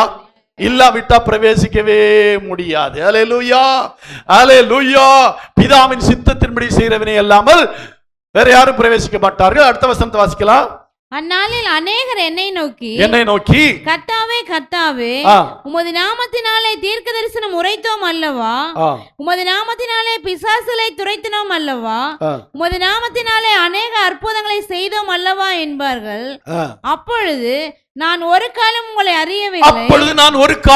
அறியவில்லை. அக்கிரம செய்கைக்காரரே என்னை விட்டு அகன்று போங்கள் என்று அவர்களுக்கு சொல்லுவேன். அல்லேலூயா. இவெல்லாம் ஆண்டவருக்காக அதை செஞ்சோம் இதை செஞ்சோம், அற்புதங்கள் செய்தோம், அடையாளங்கள் செய்தோம் என்னெல்லாம் சொல்லுவாங்க. அவங்களை பார்த்து என்ன சொல்லுவாரா? அக்கிரம செய்கைக்காரரே என்னை விட்டு அகன்று போங்கள் என்று அவர்களுக்கு சொல்லுவேன். ஆனால் யார் பரலோக ராஜ்யத்தில் பிரவேசிப்பார் என்றால், தேவனுடைய சித்தத்தின்படி செய்தவர்கள். அல்லேலூயா அல்லேலூயா. மனசுல கை வச்சு சொல்லுங்க பார்க்கலாம், நானும் தேவனுடைய சித்தத்தை செய்கிறேன். சொல்ல மாட்டீங்க. எப்படி சொல்லுவீங்க? தேவனுடைய சித்தத்தின்படி செய்கிறவனே பரலோக ராஜ்யத்தில் பிரவேசிப்பான். அப்படின்னா நம்ம எல்லாம் யாருடைய சித்தத்தை செய்யணும்? தேவனுடைய சித்தத்தை செய்யணும். தேவனுக்கு பிரியமானதை செய்யணும். தேவனுக்கு பிரியமானபடி நடக்கணும். வேத வசனங்களை கைக்கொள்ளணும். அவைகள் சற்று கடினமாத்தான் இருக்கும், சற்று கஷ்டமாத்தான் இருக்கும். ஆனால் அந்த வார்த்தைகளின்படி செய்தாதான் நம்ம பரலோக ராஜ்யத்தில் பிரவேசிக்க முடியும். ஆண்டவரே 52 வாரமும் சர்ச்சுக்கு போயிருக்கிறேன், காணிக்க போட்டிருக்கிறேன், தசமாவும் கொடுத்திருக்கிறேன். ஆண்டவரே சர்ச்சில் என்ன வேலை சொன்னாலும் செய்கிறேன். இதெல்லாம் விஷயம் இல்லை, அதெல்லாம் ஒரு பகுதி. ஆனா இன்னும் தேவனுடைய விருப்பம், தேவனுடைய சித்தத்தின்படி செய்கிறீர்களா? தேவனுடைய விருப்பத்தின்படி செய்கிறீர்களா? அவர்கள் மட்டும்தான் எங்கே பிரவேசிக்க முடியும். ஆமா, மத்தேயு 19ஆம் அதிகாரம் 17ஆம் வசனத்திலே, மத்தேயு 19:17 சொல்லப்பட்டிருக்கிறது. அதற்கு அவர், நீ என்னை நல்லவன் என்று சொல்வானேன். தேவன் ஒருவர் தவிர நல்லவன் ஒருவனும் இல்லையே. நீ ஜீவனில் பிரவேசிக்க விரும்பினால், நீ பரலோக ராஜ்யத்தில் பிரவேசிக்க விரும்பினால் கற்பனைகளை கைக்கொள். அல்லேலூயா. தேவனுடைய கற்பனைகளை கைக்கொள்ளுகிறவர்கள் மட்டும்தான் பரலோக ராஜ்யத்தில் பிரவேசிக்க முடியும். அல்லேலூயா அல்லேலூயா.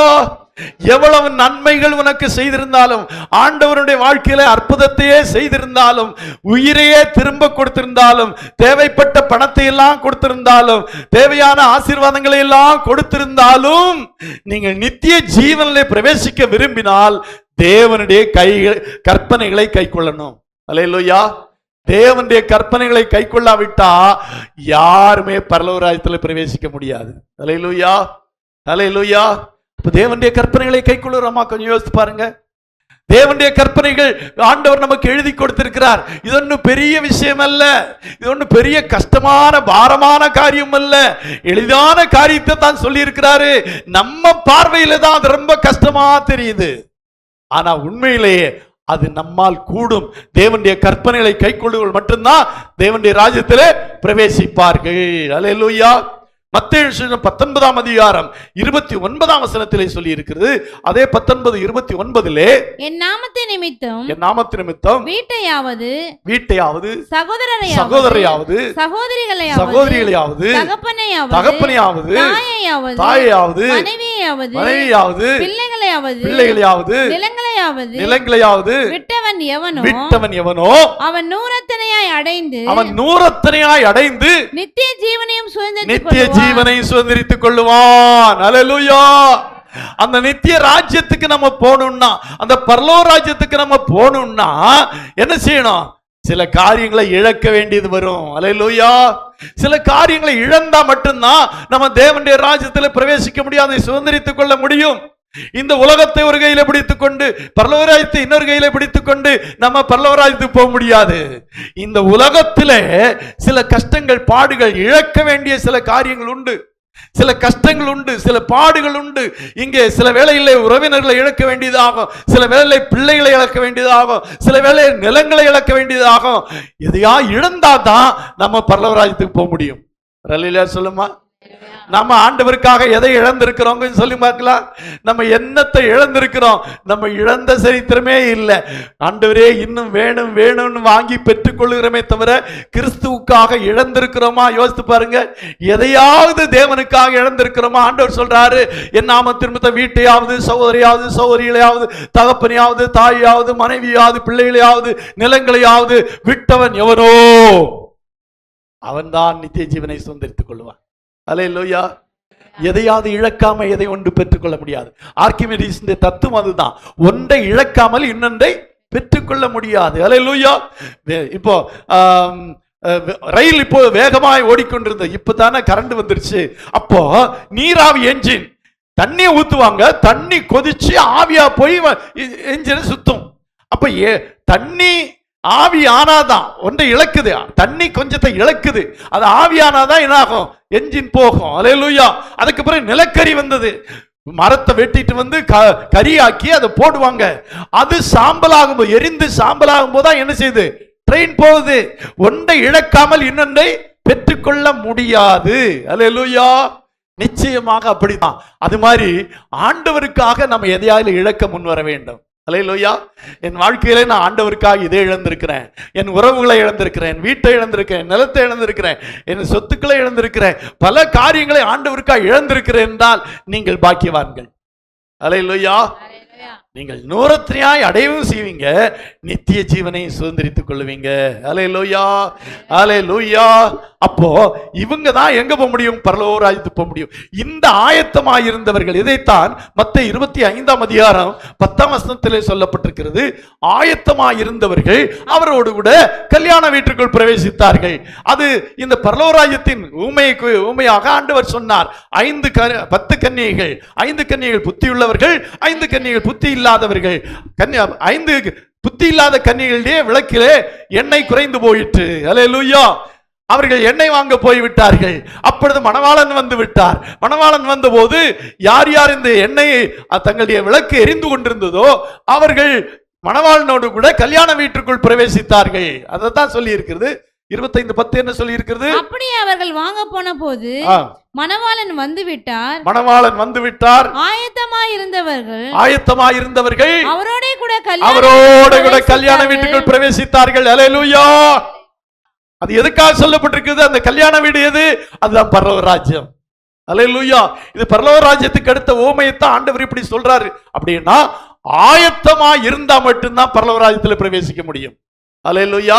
இல்லாட்டி பிரவேசிக்கவே முடியாது. எந்த ஆயத்தங்கள்? இப்பொழுது நான் சொன்ன இந்த ஆயத்தங்கள் இருந்தா மட்டும்தான் நம்ம பரலோக ராஜ்யத்தில் பிரவேசிக்க முடியும். இல்லாவிட்டால் பிரவேசிக்க முடியாது. இப்போ ஒரு முடிவுக்கு வந்திருப்பீங்க, நானெல்லாம் தேர மாட்டேன், இதெல்லாம் செஞ்சாதான் போக முடியுமான்னா அந்த மனசுல அந்த எண்ணம் வருதா? கேட்கிறீங்களா? வசனத்தை கேட்கிறீங்களா? அல்லேலூயா. அல்லேலூயா. அல்லேலூயா. கர்த்தருடைய சித்தத்தின்படி செய்யறவன் தான் பரலோக ராஜ்யத்தில் பிரவேசிக்க முடியும். அல்லேலூயா. சர்ச்சுக்கு வந்ததுனாலயோ, கிறிஸ்தவன் என்ற பெயர் வைத்ததுனாலயோ, ஏதோ ஒரு சில காரியங்களை செய்ததுனாலயோ அல்ல. இந்த நிபந்தனைகளை செய்து நாம் ஆயத்தமா இருக்கும்போது தான் அவரோடு கூட அந்த நித்திய ராஜ்யத்தில் பிரவேசிக்க முடியும். அல்லேலூயா. சரி, இனி யார் பிரவேசிக்க மாட்டாங்க அப்படின்னு சில வேத வசனம் சொல்லி இருக்குது. வாசிக்கலாமா? மத்தேயு சுவிசேஷம் 18ஆம் அதிகாரம் 3ஆம் வசனம். நீங்கள் மனம் திரும்பி பிள்ளைகளைப் போல ஆகாவிட்டால் பரலோக ராஜ்யத்திலே. அப்படியான ஒவ்வொரு கிறிஸ்தவனும், ஒவ்வொரு தேவனுடைய பிள்ளையும் ஒரு சிறு பிள்ளையை போல இருக்கணும். அல்லேலூயா. சொல்லணும்ல, வாது சூது பிள்ளைக்கு என்ன இல்லை? வாது இல்ல, சூது இல்லைன்னு சொல்லுவாங்களே. ஒரு பிள்ளையை போன்ற சுபாவம் இருக்கணும். அல்லேலூயா, அல்லேலூயா. நீங்கள் மனம் திரும்பி பிள்ளைகளைப் போல ஆகாவிட்டால் எங்கே பிரவேசிக்க மாட்டீர்கள்? பரலோக ராஜ்யத்திலே பிரவேசிக்க மாட்டீர்கள். அல்லேலூயா. பிள்ளைக்கு என்ன இல்லை? கள்ளத்தனம் இல்லை, பிள்ளைக்கு கோபம் இல்லை, விரோதம் இல்லை, பகை இல்லை. பிள்ளை மனம் என்ன சொல்லுவாங்க? கள்ளமில்லா மனம் அப்படின்னு சொல்லுவாங்கல்ல. ஆமா, அப்படி நம்முடைய மனம் மாறணும். ஒரு பிள்ளையை போல ஆகாவிட்டால், நீங்கள் மனம் திரும்பி ஒரு பிள்ளைகளை போல ஆகாவிட்டால் நீங்கள் பரலோக ராஜ்யத்திலே பிரவேசிக்க மாட்டீர்கள். அல்லேலூயா, அல்லேலூயா. அப்போ ஒவ்வொரு கிறிஸ்தவனும் ஒரு பிள்ளையை போல இருக்கணும். ஒரு பிள்ளை சொன்னதை ஏற்றுக்கொள். போனா போது, வானா வருது. அந்த பிள்ளை எப்படி இருக்குது? கள்ளமில்லாத பிள்ளை. அல்லேலூயா. அப்படி ஒவ்வொரு கிறிஸ்தவனும் ஒரு பிள்ளையை போல இருந்தா மட்டும்தான் பரலோக ராஜ்யத்திலே பிரவேசிக்க முடியும் என்று வேதம் சொல்லி இருக்கிறது. இரண்டாவதாக யோவான் எழுதின சுவிசேஷம் 3ஆம் அதிகாரம் 5ஆம் வசனத்திலே அப்போஸ்தலனாகிய யோவான் சொல்லுகிறார், நீங்கள் ஜலத்தினாலும் ஆவியினாலும் பிறவாவிட்டால் தேவனுடைய ராஜ்யத்திலே பிரவேசிக்க மாட்டீர்கள். அல்லேலூயா. அப்படியானா நீங்க யாரெல்லாம் தேவனுடைய ராஜ்யத்தில் பிரவேசிக்க மாட்டீர்கள் என்றால், முதல்ல யார் யார் பிள்ளைகளைப் போல ஆகவில்லையோ அவர்கள் பரலோக ராஜ்யத்தில் பிரவேசிக்க மாட்டார்கள். இரண்டாவது யார் சொல்லி இருக்கிறது? ஜலத்தினாலும் ஆவியினாலும் பிறவாதவர்கள் எங்கே பிரவேசிக்க மாட்டார்கள்? தேவனுடைய ராஜ்யத்தில் பிரவேசிக்க மாட்டார்கள். ஜலத்தினால் என்றால் ஞானஸ்தானம், ஆவியினால் என்றால் பரிசுத்த ஆவி. இந்த இரண்டையும் பெற்றுக் கொள்ளாதவர்கள் பரலோக ராஜ்யத்தில் என்ன செய்ய மாட்டார்கள்? பிரவேசிக்க மாட்டார்கள். இன்னும் ஞானஸ்தானம் பெறாதவங்க எத்தனை பேர் இருக்கிறீங்க? கை வைத்துங்க பார்க்கலாம். சுயத்துங்களா, இதுல என்ன வந்துருச்சு? வெக்கமா இருக்கா? அட கொஞ்சம் நல்லா தான் வைத்து. 1 2 3 4 5 6 7 இவ்வளவுதானா? இல்லை, இன்னும் இருக்கு. என்னுடைய கணக்குப்படி 15 இருக்கு. சில கை வைத்தல, இங்க கொஞ்சம் வைத்துறாங்க.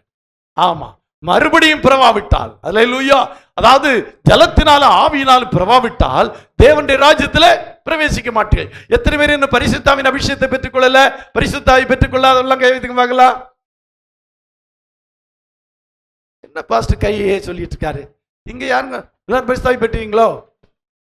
அல்லேலூயா. சும்மா சொல்றாங்க. இதெல்லாம் படிக்க வேண்டியது, இதெல்லாம் தெரிந்து கொள்ள வேண்டியது. ஜலத்தினாலும் ஆவியினாலும் பிறவாவிட்டால் அவன் எங்கே பிரவேசிக்க மாட்டான்? தேவனுடைய ராஜ்யத்தில் பிரவேசிக்க மாட்டான். அதனால தான் ஞானஸ்நானம் எடுங்க, அதனால தான் பரிசுத்தாவி பெற்றுக்கொள்ளுங்க என்று உங்களுக்கு சொல்றதுக்கு காரணம் என்னவென்றால், தேவன் நமக்காய் ஆயத்தம் பண்ணி இருக்கிற அந்த தேவனுடைய ராஜ்யத்தில் பிரவேசிக்க வேண்டுமானால் நாம் ஜலத்தினாலும் ஆவியினாலும் பிறக்க வேண்டியது அவசியமா இருக்கிறது. அல்லேலூயா. அப்புறம் யார் பிரவேசிக்க மாட்டார்கள்? லூக்கா எழுதின சுவிசேஷம் 19ஆம் அதிகாரம் 23 24 வசனங்களை வாசிக்கலாம். அப்பொழுது இயேசு சுற்றி பார்த்து தம்முடைய சீஷரை நோக்கி, ஐஸ்வர்யம் உள்ளவர்கள் தேவனுடைய ராஜ்யத்தில் பிரவேசிப்பது எவ்வளவு அரிதா இருக்கிறது என்று சொன்னார். சீஷர்கள் அவருடைய வார்த்தைகளை குறித்தும் ஆச்சரியப்பட்டார்கள். ஏன்னா அன்னைக்கு நிறைய ஐஸ்வர்யவான்கள் இயேசுக்கு பின்னால வந்தாங்க. இயேசு கூட இருந்தவங்க நிறைய பேர் ஐஸ்வர்யவான்கள் இருந்தாங்க. ஆனா ஆண்டவர் சொல்றாரு, ஐஸ்வர்யவான்கள் தேவனுடைய ராஜ்யத்தில் பிரவேசிப்பது எவ்வளவு கஷ்டமானதுன்னு சொல்லிட்டு அவர் சொல்றாரு. சீஷர்கள் அவருடைய வார்த்தைகளை குறித்து ஆச்சரியப்பட்டார்கள். இயேசு பின்னும் அவர்களை நோக்கி, பிள்ளைகளே, ஐஸ்வர்யத்தின் மேல் நம்பிக்கையா இருக்கிறவர்கள் தேவனுடைய ராஜ்யத்தில் பிரவேசிக்கிறது எவ்வளவு அரிதா இருக்கிறது. ஐஸ்வர்யவான் தேவனுடைய ராஜ்யத்தில் பிரவேசிப்பதை பார்க்கிலும், ஒட்டகமானது ஊசியின் காதிலே நுழைவது எளிதா இருக்கும் என்று. ஒட்டகம் ஊசியின் காதிலே நுழைவது போலதான் ஐஸ்வர்யவான் எங்கே பிரவேசிக்கிறது?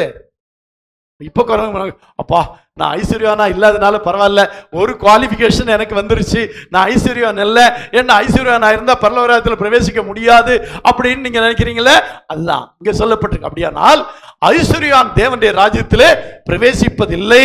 அல்லேலூயா. ஐஸ்வர்யான்கள் தேவனுடைய ராஜ்யத்தில் என்ன செய்ய மாட்டார்கள்? பிரவேசிக்க மாட்டார்கள். அல்லேலூயா. ஆண்டவர் பிரவேசிக்க மாட்டான்னு சொல்லாம என்ன சொல்லிருக்க, ஒட்டகத்து ஊசியின் காதிலே ஒட்டகம் நுழையது போலன்ட்டாரு. அது நடக்கிற காரியமா? ஊசியின் காதுல ஒட்டகம் நுழையுமா? நுழையவே நுழையாது. அப்படின்னா பிரவேசிக்க மாட்டார். ஆனா ஏன் அப்படி சொல்லலைன்னா, உடனே அவங்க எல்லாம் ஊண்டாயிருவாங்க. கூட நிறைய ஐஸ்வர்யான்கள்லாம் இருக்கிறாங்க. ஐயோ நம்ம எல்லாம் பரலோகராஜ்யத்துல பிரவேசிக்க மாட்டோமே, எதுக்கு இந்த இயேசுக்கு பின்னால போறோம் அப்படின்னு சொல்லி அவங்க நினைச்சு பின்வாங்கிடுவாங்க. ஆனா ஆண்டவர் என்ன சொன்னார்னா, இந்த வசனத்தை கேட்டு அவங்க தங்களுடைய ஐஸ்வர்யத்தை எல்லாம் ஆண்டவருக்காக கொடுத்து ஊழியத்தை செய்து அவர்கள் ஐஸ்வர்யத்தை எல்லாம் ஆண்டவருக்காக பயன்படுத்தும் போது அவர்கள் தேவனுடைய ராஜ்யத்திலே பிரவேசிப்பார்கள். அல்லேலூயா, அல்லேலூயா. அடுத்தபடியா யார் பிரவேசிக்க மாட்டார் என்றால், மத்தேயு சுவிசேஷம் 5ஆம் அதிகாரம் 20ஆம் வசனம். மத்தேயு 5:20. வேதபாரகர் பரிசேயர் என்பவருடைய நீதியிலும், வேதபாரகர் பரிசேயர் என்பவருடைய நீதியிலும் உங்கள் நீதி அதிகமாயிராவிட்டால் பரலோகராஜ்யத்தில் பிரவேசிக்க மாட்டீர்கள் என்று உங்களுக்கு சொல்லுகிறேன் என்றார். அல்லேலூயா. வேதபாரகர் பரிசேயர் அப்படின்னா நமக்கு வேதபாரகர்னா யாரு தெரியாது. பரிசேயர்னா யாரு? பாஸ்தருக்கும் பாஸ்டர், வேதபாரகர், பரிசேயர் அப்படின்னா அதெல்லாம் யாருன்னு எங்களுக்கு தெரியும். அப்படி வச்சுக்குவோம். இப்ப என்ன செய்வோம்? அப்படி வைக்கணும். பாஸ்டர், அசிஸ்டன்ட் பாஸ்டர் இவருடைய நீதியிலும் உங்கள் நீதி அதிகமாயிராவிட்டால் நீங்கள் என்ன செய்ய மாட்டீர்கள் அப்படி சொல்லுவோம். அதுதான் உண்மை. உண்மை அதுதான். நீங்களாம் பாஸ்டரே அப்படி, பாஸ்டரே இப்படி, பாஸ்டரே சில வேளையில இப்படி கட்டி வச்சுக்காரு, இப்படி தாடியெல்லாம் வளர்த்திருக்கிறாரு அப்படின்னு எல்லாம் நினைக்கிறீங்களா? அல்லேலூயா.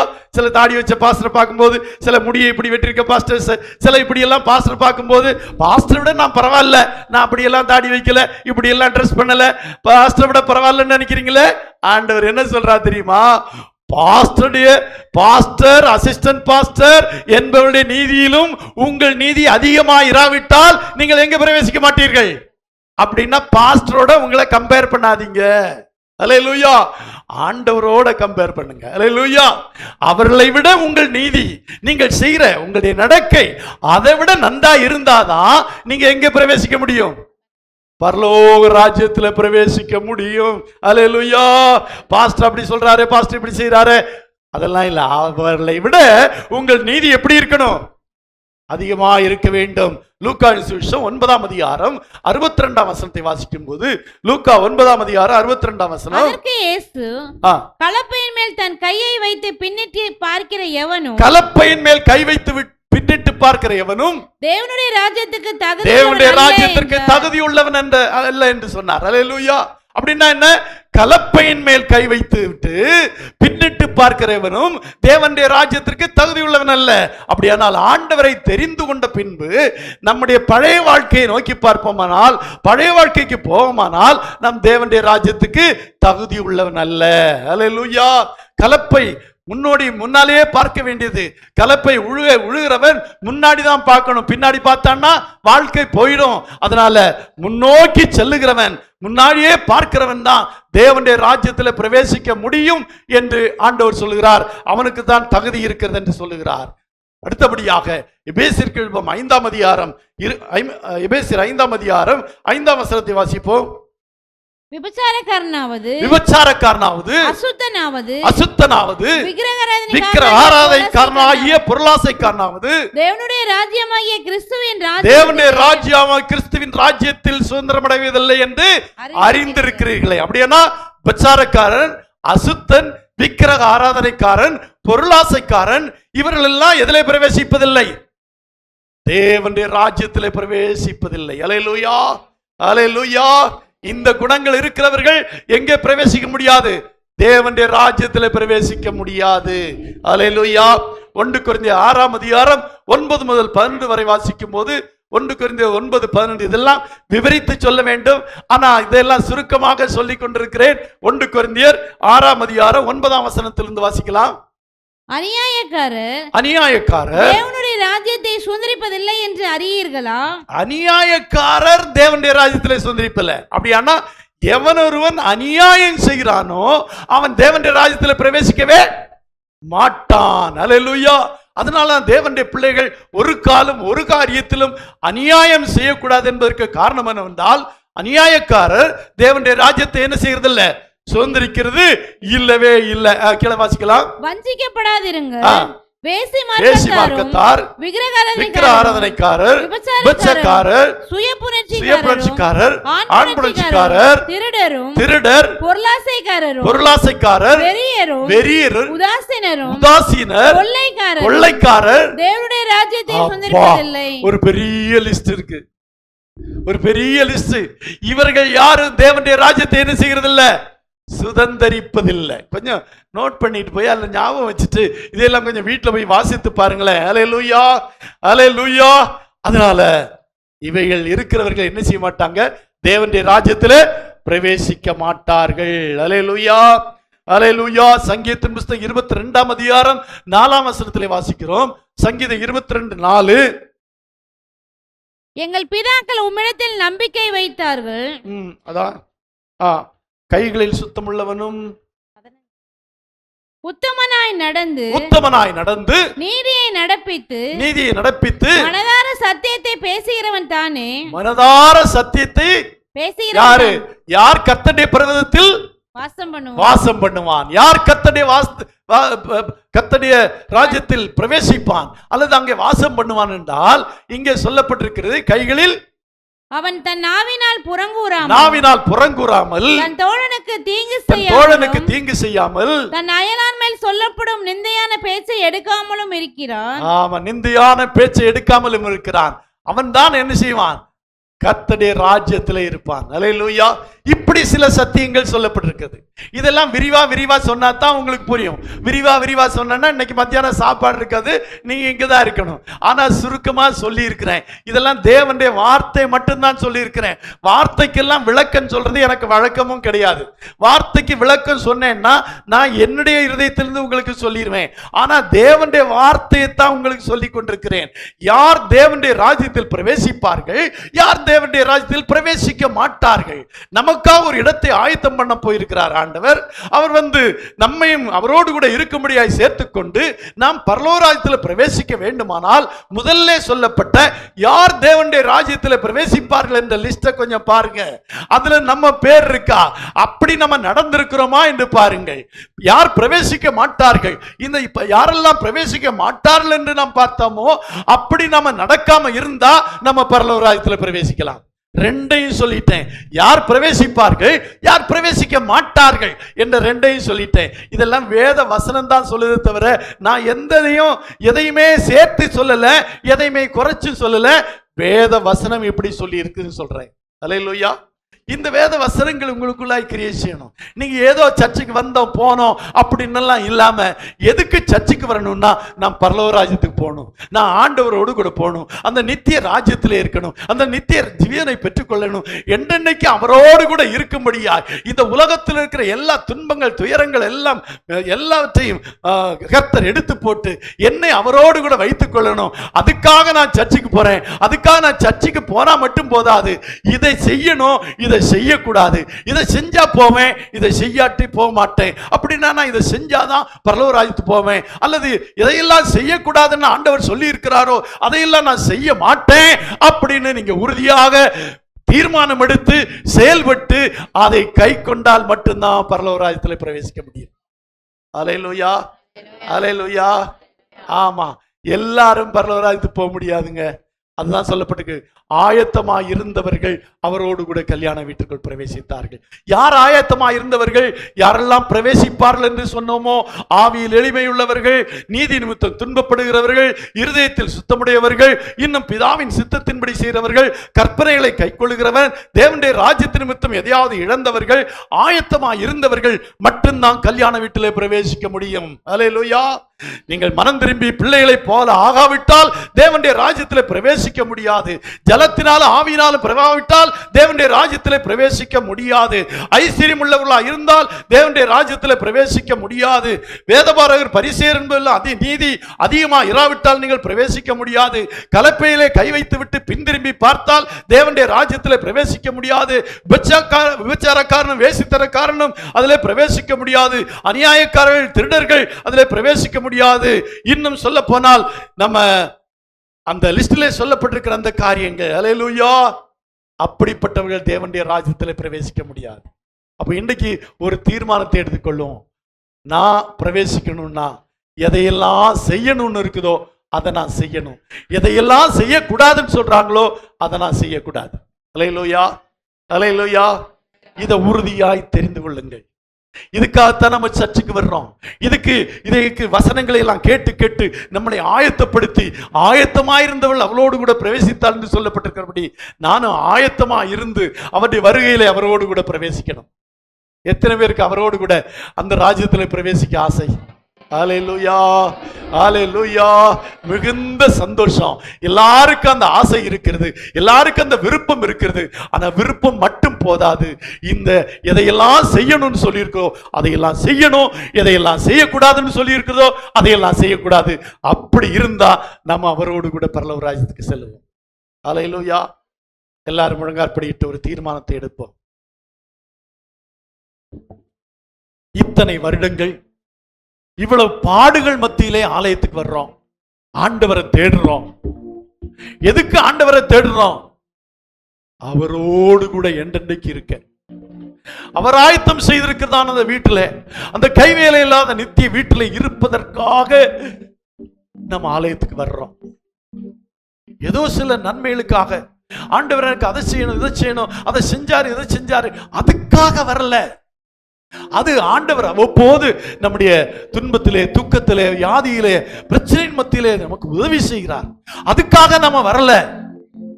எதுக்காக வர்றோம்னா அவர் வரும்போது அவரோடு கூட போகணும். அந்த நித்திய ராஜ்யத்தில் பிரவேசிக்கணும், அந்த பரலோக ராஜ்யத்தில் பிரவேசிக்கணும். அதுக்காகத்தான் சர்ச்சுக்கு வர்றோம். அதுக்காகத்தான் தேவனுடைய பிள்ளைகளாக இருக்கிறோம். அதுக்காக தான் சற்று கடினமானாலும் தேவனுடைய வார்த்தைகளுக்கு கீழ்ப்படுகிறோம். அதனால நோக்கம் என்னவென்றால் என்றென்றைக்கும் நித்திய ராஜ்யத்திலே அந்த நித்திய தேவனோடு கூட இருக்கணும். அப்படி இருக்கணும்னா எதை செய்யணுமோ அதை செஞ்சாதான் போக முடியும். எதை செய்யக்கூடாதோ அதை செய்யக்கூடாது, அப்பதான் போக முடியும். ஆண்டவரே, நிச்சயமாக உம்முடைய வார்த்தைக்கு கீழ்ப்படிந்து உம்முடைய வார்த்தையின்படி நடந்து அந்த நித்திய ராஜ்யத்தை சுதந்திரித்துக் கொள்வேன். ஆண்டவரே, எனக்கு உதவி செய்யுங்க, எனக்கு உதவி செய்யுங்கப்பா. நான் ஏதோ என்ன நோக்கம் இல்லாம ஆலயத்துக்கு வந்திருக்கிறேன். சர்ச்சுக்கு போகணும், சர்ச்சுக்கு போகணும், ஆராதனைக்கு போகணும், ஆண்டவரை தேடணும். எதுக்கு தேடுறேன்? அவர் வரும்போது அவரோடு கூட போக, அந்த நித்திய ராஜ்யத்தில் என்றென்றைக்குமா இருக்க. அதுக்காக தான் சர்ச்சுக்கு வர்றோம்.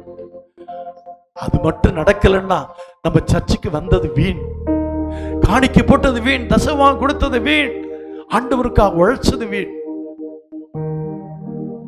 அதனால ஆண்டவரே, நீர் சொன்னபடி அதில் பிரவேசிக்கத்தக்கதாக எதை செய்ய சொன்னீரோ அதை நான் செய்வேன், எதை செய்யக்கூடாதுன்னு சொன்னீரோ அதை நான் செய்ய மாட்டேன் அப்படின்னு ஒரு தீர்மானம் எடுங்க.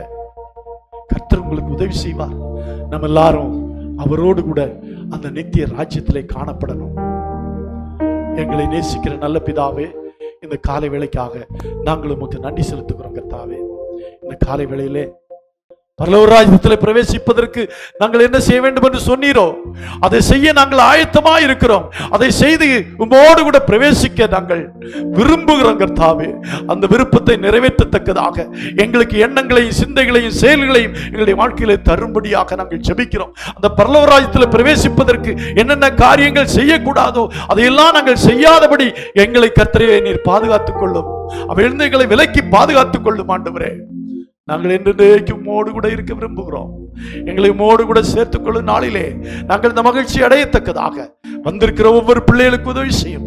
ஆலயத்திலே திரளான ஜனங்கள் இருக்கிறார்கள். இந்த திரளான ஜனங்கள் எல்லாரும் உம்மோடு கூட இருக்கத்தக்கதாக, ஆண்டவரே உம்முடைய ராஜ்யத்தில் பிரவேசிக்கத்தக்கதாக, அந்த நித்திய ராஜ்யத்தில் நித்திய காலமாக உம்மோடு கூட இருக்கத்தக்கதாக கர்த்தர் ஒவ்வொரு பிள்ளைகளுக்கு உதவி செய்யும்படியாக நாங்கள் ஜெபிக்கிறோம். எங்களை தாழ்த்தி உம்முடைய கரத்திலே அர்ப்பணிக்கிறோம். ஆண்டவரே, தொடர்ந்து எங்களை வழிநடத்தும். விசேஷமாக இந்த வாரத்திலே உம்முடைய பிள்ளைகள் ஒவ்வொருவரையும் ஆசீர்வதிக்கிறேன். ஆண்டவரே, இந்த பிள்ளைகள் ஆசீர்வாதமாக இருப்பதற்கு தேவையான எல்லாவற்றையும் அவளுக்கு கொடுப்பீராக. மகிழ்ச்சியா இருக்கத்தக்கதான காரியங்களை செய்வீராக. உம்முடைய வசனத்தின் மேல் பற்றுதலை கொடுப்பீராக. உம்முடைய வசனத்தை தியானிக்கத்தக்கதாக, உம்முடைய வசனத்திலே தியானமாயிருக்கிற மனுஷன் பாக்கியவான் என்று சொல்லப்பட்டிருக்கிறபடி வசனத்தை தியானிக்கவும் அந்த பாக்கியத்தை பெற்றுக்கொள்ளவும் கர்த்தர் உதவி செய்யும்படியா ஜெபிக்கிறேன். வியாதியோடு வேதனையோடு வந்திருக்கிறதான பிள்ளைகளுடைய வியாதிகளை வேதனைகளை புறம்பாக்குவீராக. நீர் அப்புறப்படுத்துவீராக. நன்மை செய்வீராக. தீமை அகன்று போவதாக. அவளுடைய ஆண்டவரே தோல்விகளை எல்லாம் ஜெயமாய் மாற்றுவீராக. சோர்ந்து போயிருக்கிற உள்ளங்களை பலப்படுத்துவீராக. நான் உனக்காக பெரிய காரியங்களை செய்வேன் என்று சொல்லி இருக்கிறேன். அப்படி ஒவ்வொருவருடைய வாழ்க்கையிலும் பெரிய காரியங்களை செய்யும், அற்புதங்களை செய்யும், அடையாளங்களை செய்யும். நான் உன்னை கைவிடுவதும் இல்லை, உன்னை விட்டு விலகுவதும் இல்லை என்று சொன்னீரே, அப்படியே செய்யும், அப்படியே ஆசீர்வதியும். உம்முடைய நாமத்தை மையப்படுத்தும். சகல துதி கனமைமை நீரே எடுத்துக்கொள்ளும். இயேசுவின் மூலம் ஜெபம் கேளும் பிதாவே.